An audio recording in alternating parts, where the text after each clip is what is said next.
This is a video demo for my Wurlitzer 214 classroom electronic piano in avocado with the gold faceplate and like the bronzy looking music rack and also the roller feet.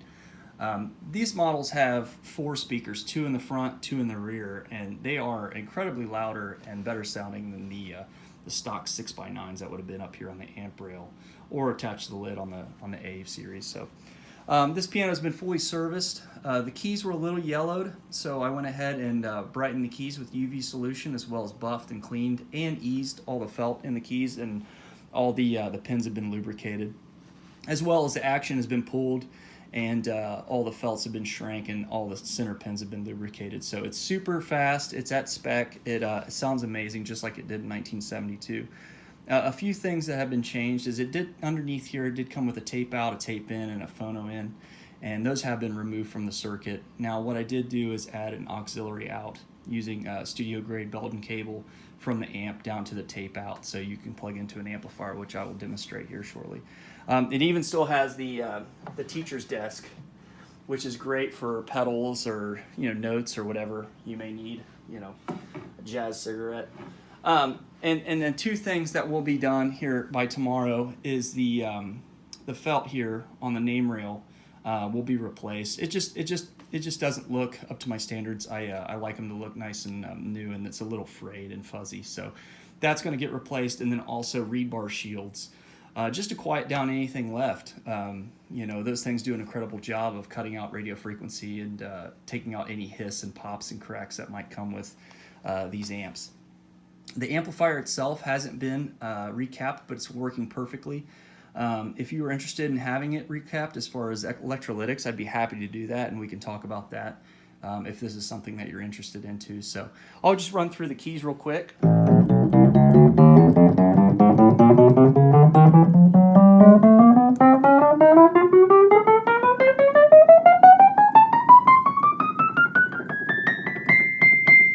And then vibrato, we'll just has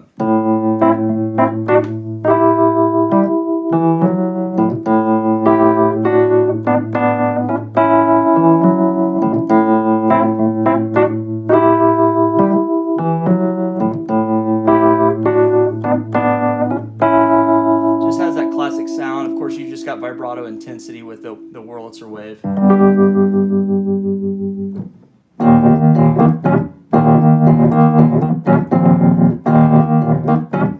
It's got an incredible bite. I mean, this is probably the best sounding Wurlitzer I've ever played. And I play a lot of them. Sustain.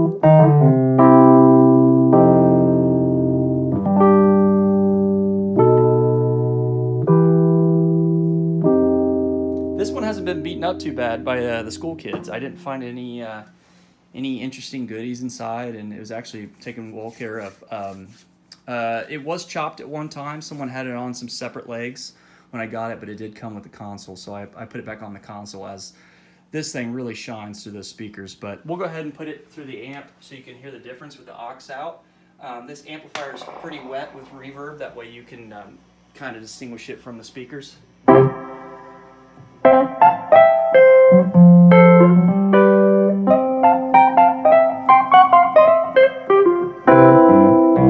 But it just sounds so good.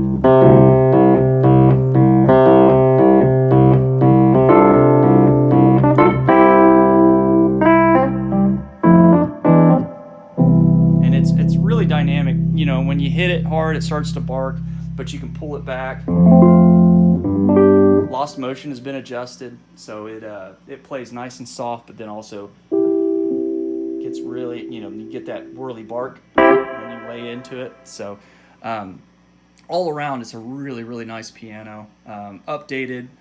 You don't have to go around and drag the cable behind you. You can pull it. It's got an IEC down there. What else?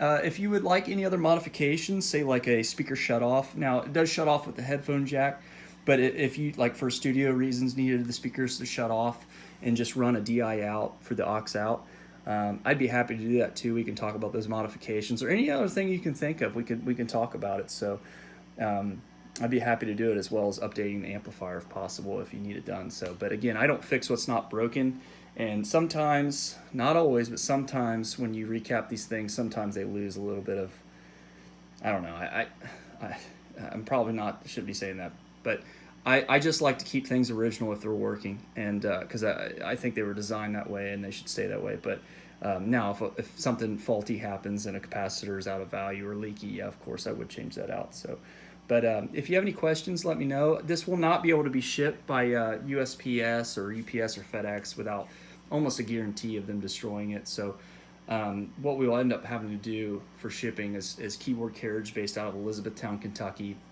I've shipped a few roads with them before, and they've been fantastic. And if you're on the West Coast, that's probably where the most cost would be as far as shipping goes. And I think for a Jetsons last a couple of months ago, it was like $300, but it's case by case, just depending on distance and where you're at. But I'd be happy to get a quote for you, and we can go from there. So, but if you're local, want to pick it up, or if you're close enough, say Nashville or Chicago or something like that, we could probably work out like a halfway meeting point or something like that. So, if you have any other questions or just want to talk or something else you want to see, or perhaps the action or the internals, I'd be happy to do that as well. So just reach out and I'll get back to you as soon as possible. And thank you for watching. Thanks.